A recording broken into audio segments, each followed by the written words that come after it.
Good morning. Today is 23rd January 2017 and we are going to discuss the articles of The Hindu. Discussion start करने से पहले हम नज़र डाल लेते हैं कौन कौन से आर्टिकल्स आज हम डिस्कस करने जा रहे हैं। साइड में छोटा आर्टिकल है, जलीकट्टू से रिलेटेड है, कुछ इंपॉर्टेंट पॉइंट्स हम इसके डिस्कस करेंगे।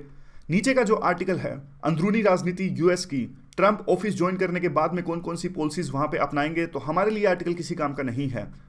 बीच का आर्टिकल रोहिंग्या इशू से रिलेटेड है, क्यों वर्ल्ड के दूसरे कंट्रीज और रीजनल कंट्रीज रोहिंग्या के इशू पर चुप हैं। तो काफ़ी इंपॉर्टेंट पॉइंट्स हैं इस आर्टिकल के, हम अपने आंसर्स में इसको यूज़ कर सकते हैं और इंटरनेशनल रिलेशन में भी आर्टिकल का काफ़ी यूज़ है। जो ये आर्टिकल है, कंपल्सरी रिटायरमेंट दी गई है 2 आईपीएस ऑफिसर को और 1 आईएएस ऑफिसर को, तो हमारे लिए काफ़ी इंपॉर्टेंट है ये और काफ़ी अच्छा इन्होंने लिखा है। पेपर 2 के लिए भी और एथिक्स के लिए भी इंपॉर्टेंट आर्टिकल है। नीचे है ये जलीकट्टू से रिलेटेड अगेन आर्टिकल है, तो ऑलरेडी हमने काफ़ी कुछ डिस्कस कर लिया है और कुछ खास इंपॉर्टेंट पॉइंट्स इस आर्टिकल में है नहीं, तो हमारे लिए ज़्यादा यूज़ का ये आर्टिकल नहीं है। यहाँ पे जर्नलिज्म से रिलेटेड कि कौन सी न्यूज़ द हिंदू को शामिल करनी चाहिए कौन सी नहीं, तो ये मंडे को आता है, इंपॉर्टेंट नहीं होता। इसके अलावा 2 और इकोनॉमिक्स टाइम्स के आर्टिकल हम डिस्कस करेंगे और एक आर्टिकल हम डिस्कस करेंगे दैनिक ट्रिब्यून का। तो 3 एक्स्ट्रा आर्टिकल्स आज हम डिस्कस करने जा रहे हैं। So let's start. जलीकट्टू से रिलेटेड आर्टिकल कंटेक्स्ट आपको पता है कि सुप्रीम कोर्ट ने बैन लगाया हुआ है जलीकट्टू के खिलाफ में। पोंगल के ओकेजन पर यह गेम खेला जाता है तमिलनाडु के अंदर में, बुल्स की टेमिंग होती है इसमें, लेकिन इसके विरोध में अब एक मास मूवमेंट उभर कर आ रही है तमिलनाडु में और ये मास मूवमेंट काफ़ी इनॉर्मस मास मूवमेंट है।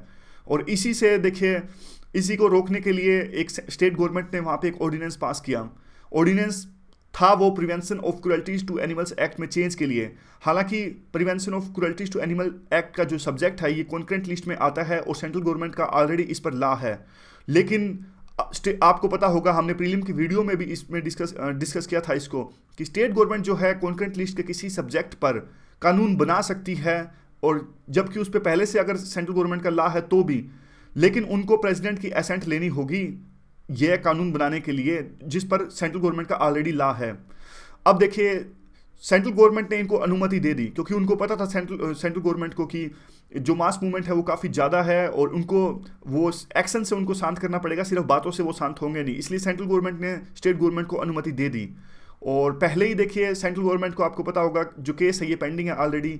सेंट्रल गवर्नमेंट ने पहले एग्जीक्यूटिव नोटिफिकेशन से इस बैन को हटाने की कोशिश करी थी, लेकिन सुप्रीम कोर्ट ने उस पर स्टे लगा दिया था। अब उसका डिसीजन आने वाला है, लेकिन 1 हफ्ते के लिए उसे टाल दिया गया सेंट्रल गवर्नमेंट की रिक्वेस्ट पर। अब लेकिन स्टोरी यहाँ एंड नहीं होती। स्टोरी में एक और ट्विस्ट जब आता है जबकि जो इवन ऑर्डिनेंस पास होने के बाद में भी जो क्राउड वहाँ पर सड़कों पर मौजूद है वो शांत नहीं हुई, क्योंकि उस क्राउड को यह लगता है कि देखिए यह परमानेंट सॉल्यूशन नहीं है और क्राउड मांग कर रही है कि यह परमानेंट सॉल्यूशन हमें इसका चाहिए। वो चाहती है कि सेंट्रल गवर्नमेंट को कानून पास करना होगा इस जलीकट्टू के मुद्दे पर। लेकिन अब देखिए ये क्राउड का बिलीफ है एक प्रकार से, लेकिन असल में तो देखिए अगर इवन सेंट्रल गवर्नमेंट भी पास कर देती है कोई ऑर्डिनेंस या फिर कोई कानून, वो भी जुडिशल स्क्रूटिनी के अंडर में आता है। इवन जुडिशरी जो है सेंट्रल गवर्नमेंट के पास यानी पार्लियामेंट द्वारा पास किए गए लॉ को भी निरस्त कर सकता है। अब यह बात मतलब क्राउड को समझना होगा, वहां पे जो मास मूवमेंट चल रही है उनको समझना होगा। आगे देखिए, आगे तो वही है, मतलब सेम बात है, जो सेंटर की नोड है वो भी लीगल हर्डल्स में आ सकती है। तो आगे वे फॉरवर्ड में क्या आता है, वे फॉरवर्ड में ये आता है कि देखिए जो ये मूवमेंट है ये जलीकट्टू के बैन से भी काफ़ी आगे बढ़ चुकी है। अब ये पूरा इशू तमिल आइडेंटिटी का इशू बन चुका है, तमिल कल्चर का इशू ये बन चुका है, और इवन इसमें जो मेन स्ट्रीम पॉलिटिकल पार्टीज है उसके खिलाफ में भी एक विरोध की भावना एम्बेडेड है। और उसके बाद में क्राउड को एक करना क्या चाहिए, देखिए क्राउड को लेजिस्लेटिव और जुडिशरी को अपना काम करने देना चाहिए। और इसके अलावा उनकी जो मांग है, उनकी मांग में यह चीज़ भी शामिल होनी चाहिए कि खेल को दोबारा भी अगर खेलने दिया जाता है तो एक तरह से उसमें रेगुलेशन जरूर होना चाहिए। और क्योंकि देखिए अभी कल की ही बात है कि 2 लोग इस जलीकट्टू के गेम को खेलते हुए मारे गए, और एक प्रकार से देखिए आर्टिकल लास्ट में लिखता है कि वो ये कल्चर, ऐसा कल्चर जो इस तरह के वायलेंस को लेजिटिमाइज करे वो तमिल कल्चर नहीं हो सकता। Even not only Tamil culture, या किसी प्रकार का कल्चर ही नहीं हो सकता जो इस तरह की डेथ्स को लेजिटिमाइज करता है। तो ये पूरा आर्टिकल था। अगला आर्टिकल रोहिंग्या इशू से रिलेटेड है। क्वेश्चन किस तरह का आ सकता है, कमेंट कीजिए म्यांमार की रोहिंग्या प्रॉब्लम पर, और एग्जामाइन भी कीजिए कि वर्ल्ड क्यों नहीं एक्ट कर रहा है इस प्रॉब्लम को सोल्व करने के लिए। और इंडिया का क्या रिस्पॉन्स होना चाहिए इस रोहिंग्या की प्रॉब्लम पर। यहाँ पे देखिए रोहिंग्या, ये कम्युनिटी यहाँ पर है, हाईलाइटर से देख लीजिए, ये कम्युनिटी है यहाँ पर, और म्यांमार के अंदर में माइनॉरिटी कम्युनिटी है, और काफ़ी बार इन पर अत्याचार होता है तो इनका माइग्रेशन होता है जो साउथ ईस्ट एशियन कंट्रीज़ में, और इंडिया में भी आते हैं, बांग्लादेश में भी जाते हैं। तो इसके बारे में ये आर्टिकल है। देखिए हमें ये तो पता ही है रोहिंग्या मुस्लिम्स हैं, म्यांमार में राखी स्टेट में रहते हैं, रखाइन स्टेट में रहते हैं। और देखिए इनको क्या किया गया था, म्यांमार कहता है ये हमारे सिटीजन्स नहीं है, और इवन म्यांमार के अंदर में 1982 सिटीजन लॉ जो पास किया गया था उनमें भी रोहिंग्यास को सिटीजनशिप से वंचित रखा गया था। ये कहते हैं कि देखिए ब्रिटिशर इनको लेकर आए म्यांमार में काम करने के लिए, लेकिन अभी देखिए सफिशिएंट एविडेंस है कि जो जब ब्रिटिशर ने ऑक्यूपाई किया था अराकान स्टेट को 1823 में, तब भी रोहिंग्यास यहाँ पर थे। और देखिए अगर मान भी लें कि ये म्यांमार के सिटीजन्स नहीं हैं, तो बांग्लादेश को तो कम से कम इनको लेना चाहिए, तो बांग्लादेश भी इनको नहीं लेता वापस। तो एक तरह से ये स्टेटलेस पीपल हो गए हैं, कोई भी स्टेट इनको लेने के लिए तैयार नहीं है। और फिलहाल का जो ये पूरा इशू स्टार्ट हुआ, म्यांमार की एक मिलिट्री पोस्ट पर एलिजली हमला किया गया रोहिंग्यास के द्वारा, ऐसा कहा गया। उसके बाद में मिलिट्री ने एक ऑपरेशन चलाया, उस ऑपरेशन में काफ़ी hundreds of people have died, काफ़ी लोग मारे जा चुके हैं, काफ़ी लोग डिसअपियर हो चुके हैं। वुमेंस को, रोहिंग्यास की जो वुमेन है उनको एक्सप्लॉइट किया गया है सेक्सुअली, जो गांव के गांव में आग लगा दी गई है। और एक ट्रैफिकिंग का नेटवर्क, जो लोग दूसरे देशों में जाना चाहते हैं, देखिए वो उनको दूसरे देशों में ले जाने के लिए एक ट्रैफिकिंग का नेटवर्क वहाँ पे बन गया है। और अगर वो दूसरे देश के बॉर्डर पर चले भी जाते हैं तो कुछ देश इनको इनकार कर देते हैं लेने से, और एक तरह से वो कुछ लोग समुद्र में ही रह जाते हैं। इस प्रकार की ये काफ़ी सुर्खियों में था ये इशू 2015 के स्टार्टिंग में, जब रोहिंग्यास का माइग्रेशन क्राइसिस हुए थे। यहाँ से म्यांमार से वो चले गए थे, लेकिन इंडोनेशिया, मलेशिया, थाईलैंड इन्होंने लेने से इनकार कर दिया था रोहिंग्यास को, तो एक तरह से वो समुद्र में ही फंस के रह गए थे। गवर्नमेंट ने देखिए एक इंक्वायरी कमेटी को अपॉइंट किया, और उस कमेटी ने कहा कि किसी प्रकार का जीनोसाइड या फिर रिलीजियस परसिक्यूशन नहीं है और ये सिर्फ अफवाहें हैं। तो अब इसमें देखिए जो सू कई है, जो अभी फिलहाल फॉरेन मिनिस्टर है म्यांमार की, जिनको नोबेल पुरस्कार मिल चुका है शांति के लिए, उनकी जो भूमिका है वो भी काफ़ी एक तरह से सुखदायक नहीं है। इनको आवाज़ उठानी चाहिए थी। ये बात बिल्कुल सही है कि उनकी जो पोजीशन है काफ़ी स्ट्रॉन्ग नहीं है, हालांकि वो डेमोक्रेसी में अब फिर से चुनकर आ गई है म्यांमार के अंदर में।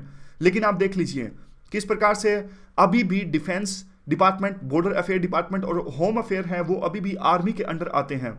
इवन जो 1/4 सीट्स हैं उन पर भी आर्मी का रिजर्वेशन है। और इसके अलावा आप ये भी देख लीजिए कि इनको यह भी अनुमति नहीं, जो एक पूर्ण बहुमत के बाद में भी ये म्यांमार के राष्ट्रपति का पद संभाल सके हैं, क्योंकि एक वहाँ पे उनके कॉन्स्टिट्यूशन में एक प्रोविजन है कि जिनके भी पति या फिर स्पाउस जो हैं वो फॉरेन सिटीजन्स हैं, वो राष्ट्रपति नहीं बन सकते। तो इनके जो पति थे, जो सू कई के, वो ब्रिटिश सिटीजन थे। लेकिन फिर भी देखिए, मान लीजिए ये सब बातें हैं, फिर भी जो सू कई के जो एफर्ट्स हैं काफ़ी इनएडुकेट और हाफ हार्टेड, पूरे खुले दिल से इन्होंने रोहिंग्यास इशू पर आवाज़ उठाई ही नहीं। इवन जब इलेक्शंस के टाइम पर भी सू कई पर आरोप लगा था कि ये इन्होंने रोहिंग्या के इलाके में गई नहीं प्रचार करने, और एक तरह से इन्होंने कभी एक्नोलेज भी नहीं किया कि रोहिंग्या इसका जो प्रॉब्लम है काफ़ी बड़ी ये प्रॉब्लम है। इन्होंने क्या किया, सू कई ने एक एडवाइजरी कमीशन का गठन किया, कोफी अन्नान जो पूर्व सिक्योरिटी जनरल जो थे उनके नेतृत्व में। लेकिन देखिए ये एडवाइजरी जो बॉडी थी वो सिर्फ डेवलपमेंट और रिकॉन्सिलिएशन के लिए थी, ये इन्वेस्टिगेट करने के लिए नहीं थी किस प्रकार से वायलेंस हुआ है रोहिंग्या कम्युनिटी के खिलाफ में। देखिए डेवलपमेंट आनी चाहिए और रिकॉन्सिलिएशन होनी चाहिए, ये अच्छी बात है, लेकिन क्या डेवलपमेंट वहाँ पे लाई जा सकती है? जिस प्रकार से उस कम्युनिटी पर अत्याचार हुए, जब तक जस्टिस उनको नहीं मिलेगा किस प्रकार से वहाँ पे शांति स्थापित की जा सकती है? और ऊपर से देखिए आगे क्या है, जियो स्ट्रेटेजिक कंसिडरेशंस, ये कहते हैं कि फिर देखिए जो वर्ल्ड के कंट्रीज इस पर ध्यान नहीं दे रहे हैं, उसके लिए कहीं ना कहीं जो जियो पॉलिटिकल रियलिटीज़ भी जिम्मेदार हैं, और स्ट्रेटेजिक कैलकुलेशंस जो स्टेक होल्डर्स की हैं वो काफ़ी एक तरह से खिलाफ हैं रोहिंग्या इशू के, उन पर ध्यान देने के लिए। क्योंकि देखिए आप देख लीजिए वेस्टर्न जो वर्ल्ड है, वेस्टर्न कंट्रीज जो हैं वो सीरिया में बिजी हैं, और वहाँ से हो रहे माइग्रेशन क्राइसिस पर बिजी हैं, वो रिफ्यूजी क्राइसिस पर बिजी हैं। और यूएस की अगर पोजीशन देखें तो यूएस ने देखिए प्रो डेमोक्रेसी मूवमेंट चलाई थी यहाँ पे, यूएस ने सू कई का साथ दिया था वहाँ के जो आर्मी जनरल्स हैं, पहले जब वहाँ पे एक तरह से आर्मी का रूल था म्यांमार में, तब भी यूएस ने उस आर्मी रूल के खिलाफ में आवाज़ उठाई थी, सैंक्शंस लगाए थे। तो आज किस मुंह से यूएस अब सुकई का विरोध करे? तो एक तरह से यूएस भी अपने काम में बिजी है और वो इस पोजीशन में नहीं है कि रोहिंग्यास के लिए आवाज़ उठाए जा सके। जो यूएन है, यूएन तो आपको पता ही है पावरलेस बॉडी है, नाम की है। ऐसा अभी ट्रंप ने भी कहा कि सिर्फ it's just a club and just a Photoshop for the talking, इस तरह की बातें ट्रंप ने कही। तो अब देखिए, जो यूएन ने कोशिश करी थी, यूएन सिक्योरिटी काउंसिल ने एक कोशिश करी थी, एक बंद दरवाजे में मीटिंग हुई थी, ह्यूमन राइट्स वायलेशंस हो रहे हैं जो म्यांमार के अंदर में। हालांकि चाइना जो P5 का मेंबर है, उस चाइना ने यह कहकर उसको रिजेक्ट कर दिया उस मीटिंग को कि यह म्यांमार का इंटरनल मैटर है, आप इसमें दखल नहीं कर सकते। आप रीजनल प्लेयर्स की बात ले लीजिए। रीजनल प्लेयर्स जैसे कि बीजिंग तो देखिए सिर्फ यह चाहता है कि जो वहाँ के आर्मी जनरल्स हैं उनके साथ में बीजिंग के रिलेशंस अच्छे रहें, ताकि म्यांमार के रिसोर्सेज को बीजिंग वाले एक्सप्लॉइट कर सकें। ऊपर से देखिए, बीजिंग वाले नाराज़ नहीं करना चाहते जो वहाँ के आर्मी जनरल्स है या फिर उनको, क्योंकि उनको पता है जो अभी म्यांमार के रिलेशन है काफ़ी अच्छे हैं और काफ़ी डोमिनेंस है चाइना की म्यांमार के अंदर में, तो वो इस्टेब्लिशमेंट को नाराज़ नहीं करना चाहते। और फिर बात कर लेते हैं इंडिया की। देखिए, इंडिया के पास में काफ़ी प्रॉब्लम्स है, काफ़ी इश्यूज हैं, इसीलिए वो आवाज़ नहीं उठा पा रहे। एक तो देखिए, अगर वो म्यांमार को नाराज़ करते हैं तो म्यांमार काफ़ी हेल्प हमारी करता है नॉर्थ ईस्ट की जो इंसर्जेंसी है उसको सोल्व करने में, और उनको जो वहाँ पे इंसर्जेंट्स हैं उनको काउंटर करने में। दूसरा, हमें यूँ लगता है कि अगर हमने आवाज़ उठाई तो बीजिंग के पाले में जा सकता है म्यांमार, और म्यांमार के रिलेशन हमारे से ख़राब होकर बीजिंग से काफ़ी, यानी चाइना से काफ़ी अच्छे हो सकते हैं, जो हमारे लिए इंडिया कतई इस बात को नहीं चाहेगा। वैसे तो जो है म्यांमार के जो प्रो डेमोक्रेसी की मूवमेंट जब चल रही थी आर्मी के रूल के खिलाफ में, तब हमेशा से जो वहाँ के जो ये मूवमेंट चला रहे थे जो लोग, उनको वो इंडिया में आकर रहते थे और इंडिया से ऑपरेट करते थे उस मूवमेंट को। कहने का मतलब यही है कि जो रोहिंग्यास की प्रॉब्लम है किसी के लिए स्ट्रेटेजिक इशू नहीं है। और अगर ट्रैक रिकॉर्ड की बात देखें तो न्यू दिल्ली का ट्रैक रिकॉर्ड रोहिंग्यास को टैकल करने में काफ़ी अच्छा रहा है पास्ट में। हमने काफ़ी सारे रोहिंग्यास को शरण भी दी है पिछले कुछ सालों में, लेकिन अब ऐसा लगता है कि वो सारी की सारी जो पॉलिसी हमारी रही है रोहिंग्यास से रिलेटेड, वो चेंज होने जा रही है। पिछले कुछ दिनों में हमने देखा कि काफ़ी सारे रोहिंग्यास को लौटा दिया गया वापस, और इंडिया ने उनको एकोमोडेट करने से इनकार कर दिया। अब काफ़ी लोगों को जो रोहिंग्यास आ गए थे इंडिया के अंदर में, उनको इलीगल एंट्री के कारण में जेल में भी भेजा गया।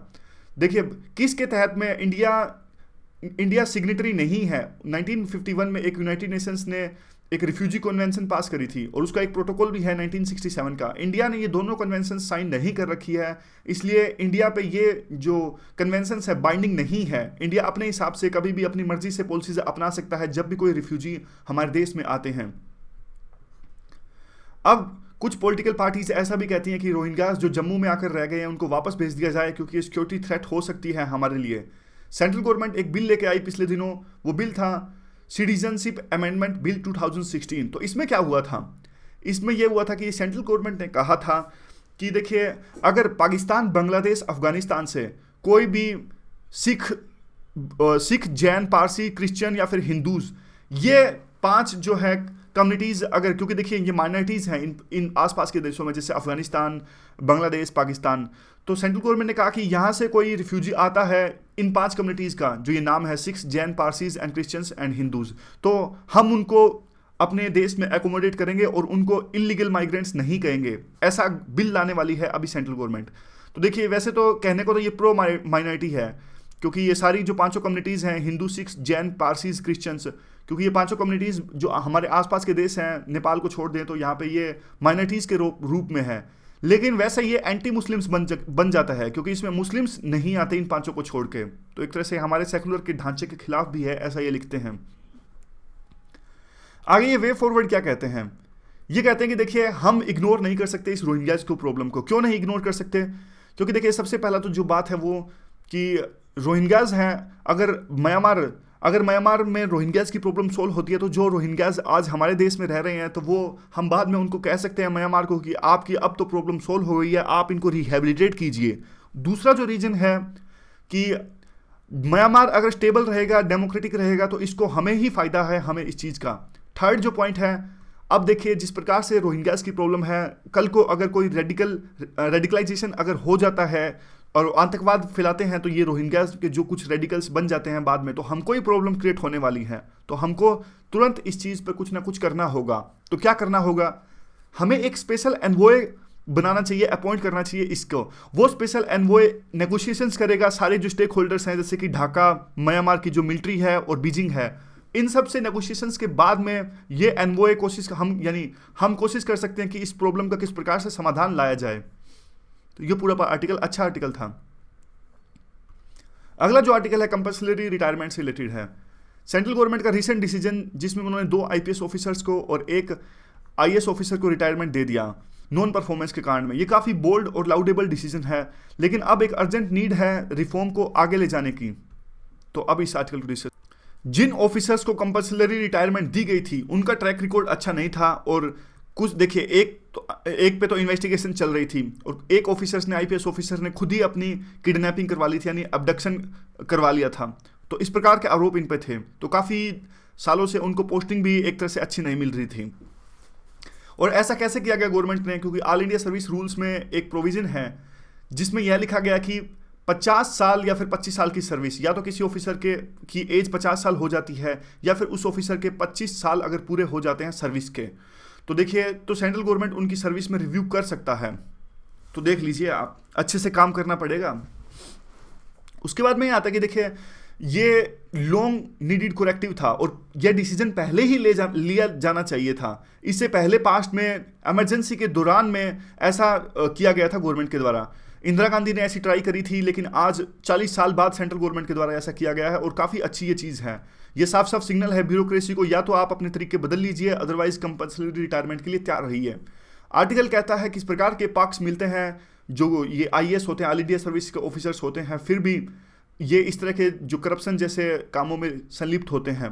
तो यहाँ पे देख लीजिए, कुछ पक्ष बताए जा रहे हैं, देख लीजिए पक्ष, आपको भी इंटरेस्टिंग लगेगा और ज़्यादा मोटिवेशन आएगा। ये कहते हैं कि देखिए, प्रमोशन जो होती है, प्रमोशन तो इनकी होएगी अगर आपकी जो है नौकरी पर किसी तरह का दाग नहीं है, तो प्रमोशन के लिए आपको लड़ना नहीं पड़ेगा, सीनियरिटी के हिसाब से आपकी प्रमोशन अपने आप हो जाएगी। और पेंशन मिलती है, और अगर ठीक ठाक आपका ट्रैक रिकॉर्ड रहा तो मैक्सिमम 1,12,500 तक की पेंशन, ये तनख्वाह नहीं है, पेंशन है ये। और कहने की बात यह कि अगर यूपीएससी का अगर आप एग्जाम क्लियर कर लेते हैं तो आप एक तरह से सरकार के दामाद हो जाते हैं सरकार के दामाद आप हो जाते हैं, सरकार आपका ध्यान अपने आप से रखेगी इसके बाद में। और देखिए, फिर भी इन सब पक्ष के बावजूद भी सिर्फ 10% ऑफिसर्स ही एक तरह से ईमानदार रह पाते हैं। ये तो सही में चिंतादायक है। आप देख लीजिए, मुखर्जी नगर और राजेंद्र नगर में तो सारे ईमानदार ही होते हैं, आगे कुछ लोग सिस्टम के आगे अपने घुटने टेक देते हैं। तो ट्राई यही कीजिएगा, बिल्कुल देश के लिए कुछ करने का, समाज के लिए कुछ करने का, इस तरह की भावना आप अपने अंदर रखिएगा हमेशा। पैसा कुछ नहीं, इतना वैल्यू नहीं रखता पैसा ज़रूरी है, ज़िंदगी में होना चाहिए, इसमें प्रैक्टिकली कोई भी डाउट नहीं है, लेकिन ये करप्शन जैसी चीज़ें तो आप कॉम्प्रोमाइज़ बिल्कुल नहीं कर सकते इन चीज़ों से। आप आगे देखिए, फिर ये कहते हैं कि देखिए, अब हमें अकाउंटेबल बनाना चाहिए, और जो ब्यूरोक्रेसी है उसको, ताकि वो पब्लिक डिमांड्स के हिसाब से अब एक्ट कर सकें। और अगर देखिए, आगे आता है कि जो यह भी मान लें कि जो सीनियर ऑफिसर्स हैं उन पे आज काम का प्रेशर बहुत ज़्यादा बढ़ गया है। फिर भी देखिए, आप बताइए, आप में से कितने लोग हो जिन्होंने अभी एक आईएएस ऑफिसर से बात करी है। वो आईएएस ऑफिसर नहीं जो आपके दोस्त सिलेक्ट हो गए, मतलब जो सीनियर आपके डीएम हैं या फिर सीनियर ऑफिसर से कभी आपने बात करी है, मतलब सिर्फ एक एग्जांपल के तौर पे है। तो जो आर्टिकल में यही लिख रहे हैं कि आम जनता का कभी संपर्क होता ही नहीं आईएएस ऑफिसर से। और फिर ये कहते हैं कि देखिए, आईपीएस ऑफिसर की आईपीएस की जो पोस्टिंग होती है, आईपीएस की जो जॉब है, वो भी एक तरह से अब सर्विस नहीं बल्कि एक फोर्स बन के रह गई है। और पुराने टाइम में इसको सर्विस के तौर पे जाना जाता था कि जस्टिस दिलाएं, जुडिशरी जस्टिस दिलाती है, लेकिन जो एक इंश्योर करती है वो तो पुलिस ही करती है ना। क्रिमिनल्स को पकड़ेगी तो यही बाद में काम जुडिशरी का, जस्टिस देना। आगे क्या आर्टिकल में क्या कहते हैं, ये कहते हैं कि देखिए, कुछ पोस्टिंग ऐसी होती है जो ऑल इंडिया सर्विसेज की बिल्कुल मीनिंगफुल होती ही नहीं है, कुछ काम नहीं होता उनमें, सिर्फ कुछ ही घंटों का काम होता है। तो इस तरह की जो पोस्टिंग्स हैं एक तरह से निठल्ला बना देती है जो ऑफिसर्स को, और ये बाद में जाके डेडवुड हो जाते हैं। आप देख लीजिए, कुछ ही ऑफिसर्स को बाद में जाके काफ़ी अच्छी पोस्टिंग मिलती है, लेकिन कुछ ऑफिसर्स बिल्कुल खाली बैठे रहते हैं। और यह जो डेडवुड है, यानी जो करप्शन जैसी चीज़ें या फिर इनएक्टिविटी जैसी चीज़ें, ये सिर्फ ऑल इंडिया सर्विसेज जैसे कि आईएएस आईपीएस में नहीं, आईएफएस में नहीं, इवन जो अदर सेंट्रल ऑफिसर्स हैं जैसे आईआरएस, इन सब में भी है।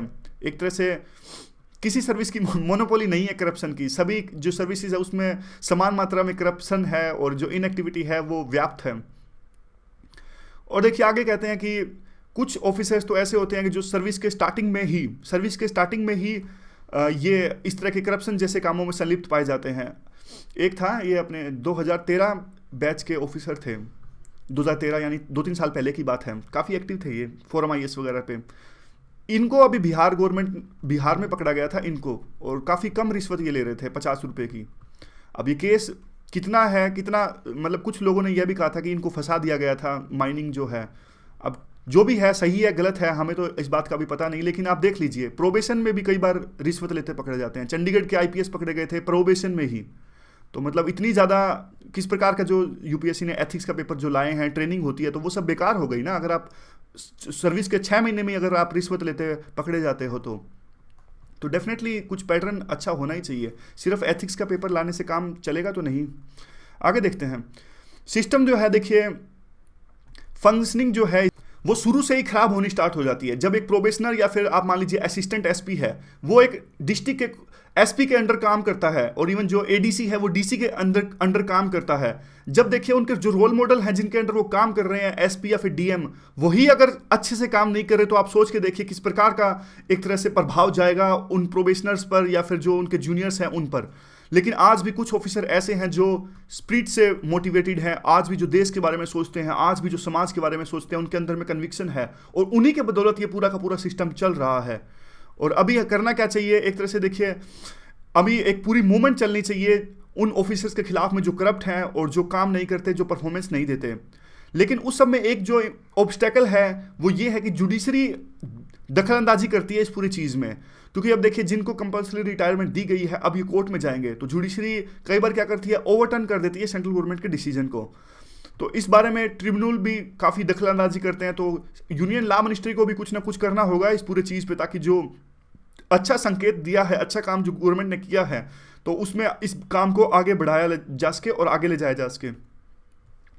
आगे इकोनॉमिक्स टाइम्स का ये आर्टिकल है डोनाल्ड ट्रंप का आर्टिकल है, लेकिन किस प्रकार से इंटरनेशनल रिलेशन के लिए ये पॉलिसी जो अपना रहे हैं वो होगा, मतलब इंटरनल पॉलिटिक्स नहीं है US की, बाकी देशों पर क्या प्रभाव पड़ेगा इनकी पॉलिसी का वो है। तो वो हमारे लिए इंपॉर्टेंट है, समझने के लिए भी काफ़ी इंपॉर्टेंट है, नॉलेज के लिए भी काफ़ी इंपॉर्टेंट है। देखिए कई बार आपको यूँ लगे ना जो ये स्लाइड्स है काफ़ी ज़्यादा हैं, तो आप सिर्फ इन कीवर्ड्स को देखिएगा। आप इन कीवर्ड से आप अपने नोट्स बना सकते हो, माइंड मैप जो भी आप चाहो बना सकते हो। सिर्फ आप ये जो लाल रंग में जो लाइंस अंकित है आप इनको देख के अपने नोट्स बना लीजिए। ये कहते हैं कि देखिए अब ट्रंप ने ऑफिस ज्वाइन किया तो ये इन्होंने अपने इनाग्रल एड्रेस में कहा कि प्रोटेक्शनिस्ट पॉलिसी अपनाएंगे। प्रोटेक्शनिस्ट पॉलिसी क्या होती है, जब कोई देश दूसरे देशों की कंपनीज को अपने देश के अंदर में नहीं आने देना चाहता, यानी ऐसी पॉलिसीज वो डोमेस्टिकली अपनाता है जिससे काफ़ी मुश्किल हो जाता है कि दूसरे देशों की कंपनीज उसके देश में आके ट्रेड कर सकें, उस चीज़ को कहते हैं प्रोटेक्शनिज्म। अब यहाँ पे देख लीजिए, एग्जाम्पल ले लीजिए, मान ले आप नेपाल का एग्जाम्पल ले लीजिए। मान लिए नेपाल ने, कल हमने एक आर्टिकल में डिस्कस किया था कि किस प्रकार नेपाल ने एक तरह से आरोप लगाया इंडिया पर कि इंडिया प्रोटेक्शनिस्ट पॉलिसी अपना रहा है और एंटी डंपिंग ड्यूटी या फिर काउंटर वेलिंग ड्यूटी लगा रहा है नेपाल की कंपनीज पर। तो एक तरह से यूँ तो नहीं कह सकते देखिए इंडिया प्रोटेक्शनिस्ट पॉलिसी अपना रहा है नेपाल के खिलाफ में, लेकिन एक एग्जाम्पल है। कहने का मतलब यूँ है, आप चाइना इंडिया का एग्जाम्पल ले लीजिए तब आपको अच्छे से समझ में आएगा। अब इंडिया क्या ही प्रोटेक्शनिस्ट पॉलिसी अपनाएगा नेपाल के बिना। देखिए चाइना कई बार काफ़ी सस्ता स्टील हमारे इंडिया के अंदर भेज देता है, काफ़ी सस्ता स्टील भेजता है इंडिया के अंदर में, तो इंडिया के जो हमारे जो डोमेस्टिकली जो स्टील को मैन्युफैक्चर करते हैं उनको काफ़ी प्रॉब्लम्स आती है। हाँ, उनकी जो डोमेस्टिकली इंडस्ट्रीज एक प्रकार से स्पॉइल हो जाती हैं। तो हम क्या करते हैं, चाइना के स्टील पर एंटी डंपिंग ड्यूटी और काउंटर वेलिंग ड्यूटी लगाते हैं, तो इसको कहते हैं प्रोटेक्शनिस्ट पॉलिसी। ये तो वैसे जायज़ है। अब ये काफ़ी सब्जेक्टिव इशू रहता है, कई बार हम इस बात को कहते हैं कि ये जायज़ है क्योंकि चाइना है वो फेयर पॉलिसी नहीं अपना रहा है, चाइना यूँ कहता है कि इंडिया प्रोटेक्शनिस्ट पॉलिसी अपना रहा है। तो ये हमेशा सब्जेक्टिव रहता है, प्रोटेक्शनिस्ट जो होता है टर्म जो होती है ये।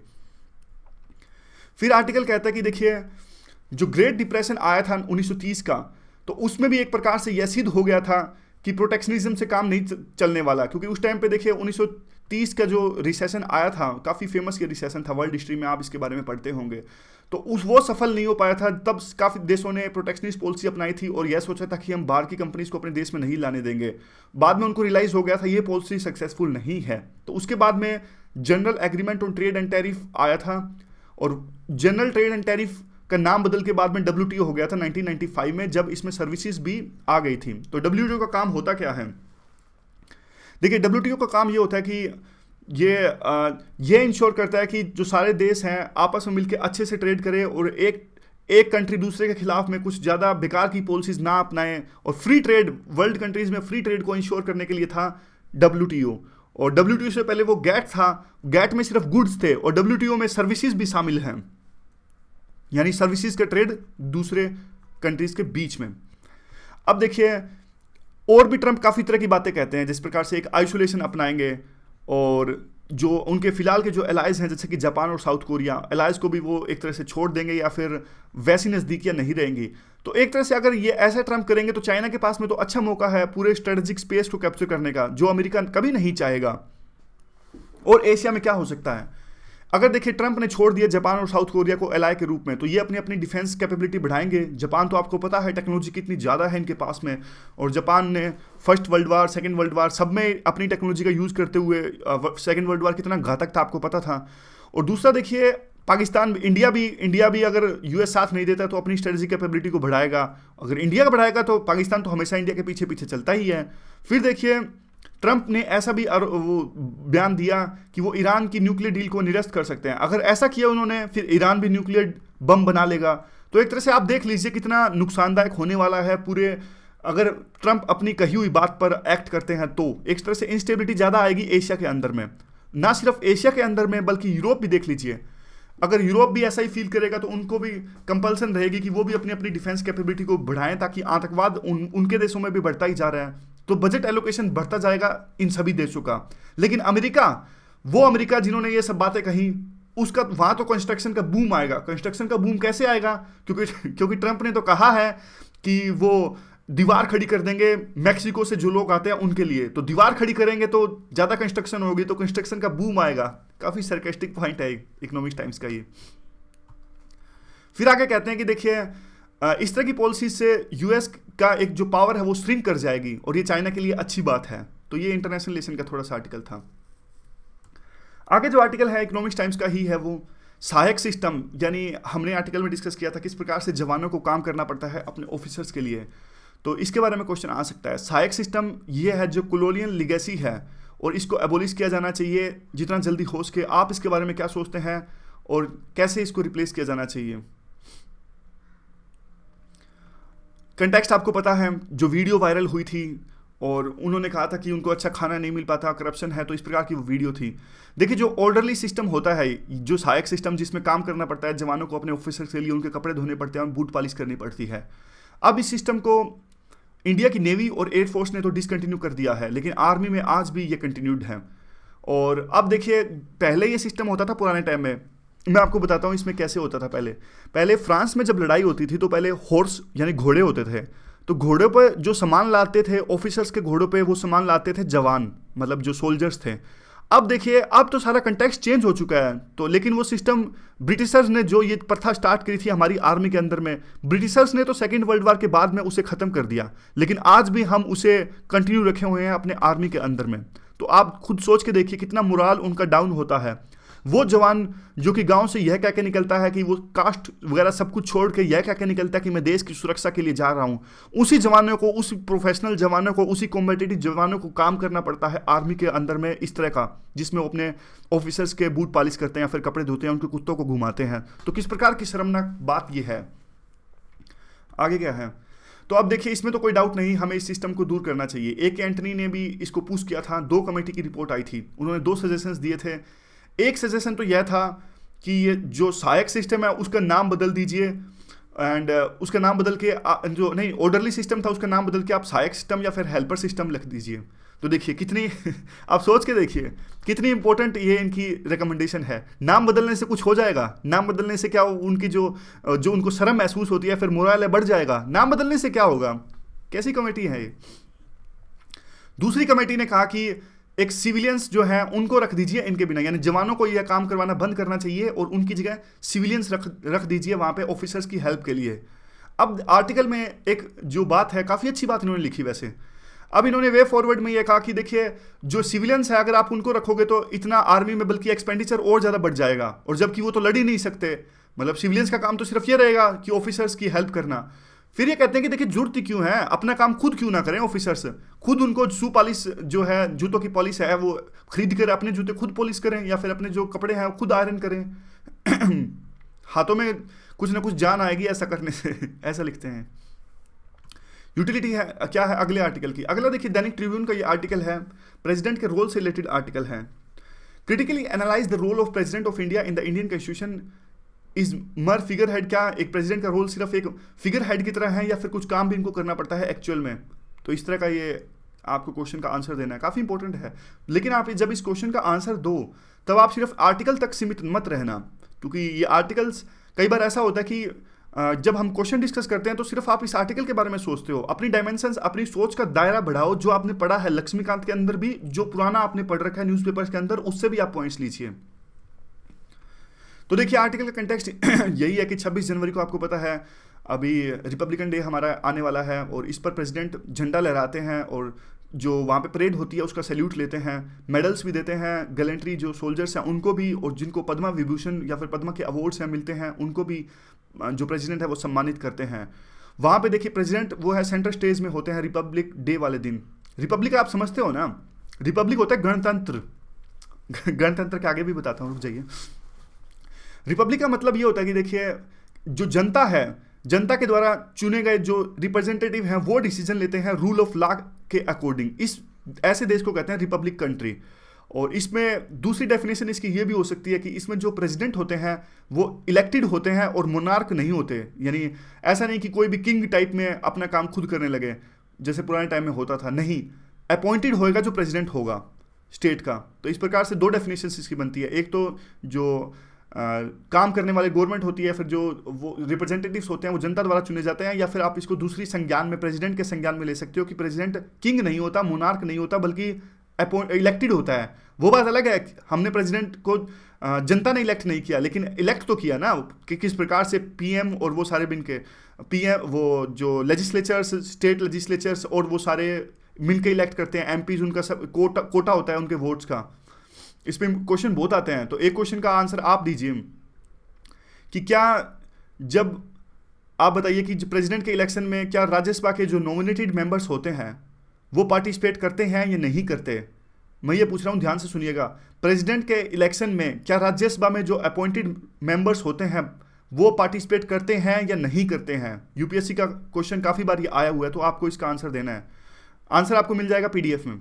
आगे देखते हैं कंटिन्यूड में। फिर ये कहते हैं कि देखिए राजेंद्र प्रसाद थे, वो पहले राष्ट्रपति हमारे थे, और उस टाइम पे नेहरू थे प्रेसिडेंट, नेहरू प्राइम मिनिस्टर थे हमारे, और प्रेसिडेंट थे राजेंद्र प्रसाद। तो नेहरू की पहली पसंद नहीं थे राजेंद्र प्रसाद, तो एक तरह से फिर भी इन्होंने अच्छे से काम किया, एक दूसरे के रिस्पेक्ट से काम किया, लेकिन वो टाइम था इवोल्व होने का। काफ़ी इश्यूज आए इन दोनों के बीच में भी। जो राजेंद्र प्रसाद थे उनको कहा गया कि प्रेसिडेंट सिर्फ काम करेगा आर्टिकल नंबर 74 के हिसाब से काउंसिल ऑफ मिनिस्टर्स की एड एंड एडवाइस से, और राजेंद्र प्रसाद ने हैरानी प्रकट की इस बात पे कि देखिए अगर बाइंडिंग है सब कुछ मेरे पे, तो किस बात का प्रेसिडेंट मैं हूँ। क्योंकि राजेंद्र प्रसाद भी किसी तरह की कुछ पावर्स एक्सपेक्ट कर रहे थे। फिर राय मांगी गई अटॉर्नी जनरल MC स्टालवाद से। इन्होंने कहा कि देखिए जो बात है वही है, और प्रेसिडेंट का काम सिर्फ काम करने का है, वो सिर्फ जो काउंसिल ऑफ मिनिस्टर्स जो एड एंड एडवाइस देंगे उसी के हिसाब से प्रेसिडेंट को काम करना होगा। फिर बाद में राजेंद्र प्रसाद भी चुप हो गए थे, उन्होंने विरोध नहीं किया इस बात का। और बाद में सुप्रीम कोर्ट ने भी इस बात पर मुहर लगा दी थी, जो MC स्टालवाद ने कहा कि प्रेसिडेंट सिर्फ एक फिगर हेड है और वो काम नहीं करेंगे, मतलब अपने से काम नहीं करेंगे, डिस्क्रिशन उनका नहीं है। अब आप देख लीजिए कितने पॉपुलर प्रेसिडेंट होते हैं। आप किसी से पूछेंगे कि क्या आप किसी प्रेसिडेंट का नाम जानते हैं, तो कोई लेगा नाम राजेंद्र प्रसाद का, कोई लेगा राधाकृष्णन का, क्योंकि वो टीचर के रूप में काफ़ी फेमस हो। लेकिन आमतौर पर जो सबसे फेमस नाम आता है प्रेसिडेंट के तौर पर, वो आता है APJ अब्दुल कलाम का।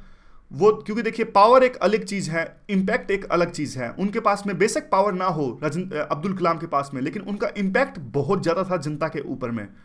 और एक तरह से उन्होंने क्या किया, अपने ऑफिस को एक नई डायरेक्शन दी प्रेसिडेंट के ऑफिस को अब्दुल कलाम ने, और वो प्रोटोकॉल के पिंजरे से बाहर निकल के आए। और उन्होंने ऐसा कुछ कॉम्पिटेटिव काउंटर नहीं किया गवर्नमेंट से, और ना ही कुछ कंपटीशन किया पावर्स के रूप में, बल्कि उन्होंने क्या किया, उन्होंने एक इन्फ्लुएंस किया जनता को, इंस्पायर किया जनता को। काफ़ी अच्छा उनकी पर्सनैलिटी थी अब्दुल कलाम की। वे फॉरवर्ड में क्या है, वे फॉरवर्ड में वही है कि प्रेसिडेंट का कद, अगर उनके पास में पावर्स नहीं है तो भी वो देश की जनता को इंस्पायर कर सकते हैं, जैसे अब्दुल कलाम ने किया। पीएम तो एक ऐसी चीज है जिसकी इंक से कैबिनेट नोट लिखे जाते हैं, लेकिन वो इंक एक्सपायर हो जाती है। लेकिन प्रेसिडेंट एक ऐसी पोस्ट है, वो पूरे नेशनहुड के लिए है और वो इंस्पायर करते हैं पूरी जनता को।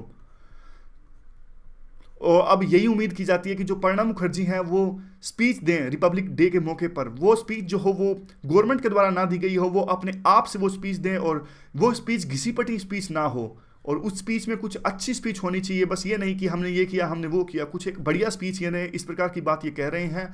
अगर वो एक अच्छी स्पीच देंगे तो उसे ना सिर्फ राधा कृष्णन बल्कि जो प्रेसिडेंट नारायणन थे, काफ़ी एक्टिविस्ट के प्रेसिडेंट थे, ये दोनों भी प्राउड फील करेंगे। तो आज की डिस्कशन में बस इतना ही। Thank you very much for discussion.